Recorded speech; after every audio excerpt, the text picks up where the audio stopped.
চট্টগ্রামে এখনো বৃষ্টি হচ্ছে কিনা, নগরীর কোন কোন এলাকায় জলাবদ্ধতা দেখছেন, সিটি কর্পোরেশন কি বলছে? আপনি যথার্থ বলছেন যে গতকাল রাত থেকে কিন্তু টানা বৃষ্টি এখনো পর্যন্ত সেই বৃষ্টি অব্যাহত রয়েছে। তার কারণে চট্টগ্রামের চিরচেনা যে জলাবদ্ধতা, সেই জলাবদ্ধতা শহর কিন্তু আমরা দেখতে পাচ্ছি আবারও ডুবে গেছে। তো এবার কিছুটা বৃষ্টির মধ্যেও কিন্তু জলাবদ্ধতা নিরসন কিছুটা হয়েছিল, যেহেতু বিভিন্ন প্রকল্প কাজ হয়েছে। কিন্তু এবার দেখা যাচ্ছে যে টানা বৃষ্টিতে আবারও চট্টগ্রাম শহরের চক বাজার, বাকলিয়া সহ বিভিন্ন জায়গায় জলাবদ্ধতা হয়েছে।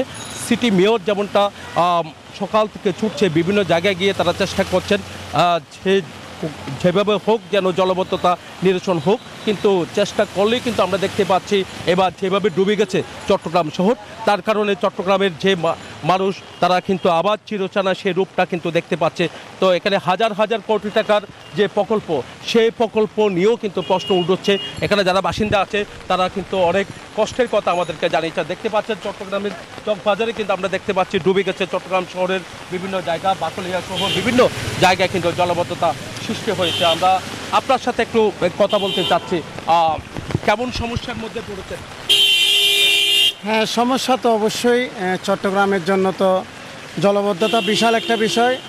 তারপরও অন্যান্য বছরের তুলনায় এবারে অনেক কম পানি, কারণ আমাদের চট্টগ্রামের যে নতুন মেয়র ডাক্তার সাদাত হোসেন সাহেব, উনি অক্লান্ত পরিশ্রম করে এই চকবাজার তথা দিক থেকে এসেছেন, সেদিকে কেমন পানি? না, ওইদিকে কোনো পানি নেই। চকবাজারে শুধু এই অংশটাই পানি। আমরা আরও কয়েকজনের সাথে একটু কথা বলতে চাচ্ছি, কেমন আসলে যে জলাবদ্ধতা, এখন তো একেবারে মূল সড়কে পানি উঠে গেছে। হ্যাঁ, বৃষ্টির কারণে আজকে জলাবদ্ধতা একটু বেড়ে গেছে। মোটামুটি মানুষ দুর্ভোগ শেষ হচ্ছে না, আমরা অনেক পানি করে আসতেছি। কেমন দুর্ভোগে পড়েছেন? বেশি দুর্ভোগ দেখতেছেন না, দেখতেছেন পানির বেশি।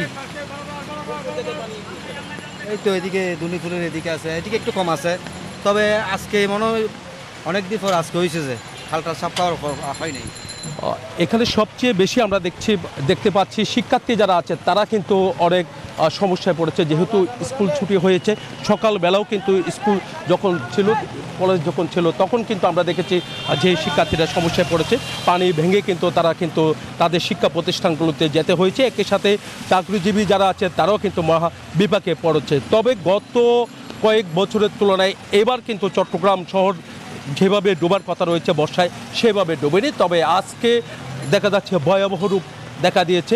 এখন থেকে কিন্তু আসলে চট্টগ্রাম উন্নয়ন কর্তৃপক্ষ, একই সাথে চট্টগ্রাম সিটি কর্পোরেশন, তারা কিন্তু আরও এটা নিয়ে ভাবা দরকার বলে তারা মনে করছেন। এই ছিল আমার এখানকার সর্বশেষ। ফিরে যাচ্ছে স্টুডিওতে আসিফ টিপুর কাছে।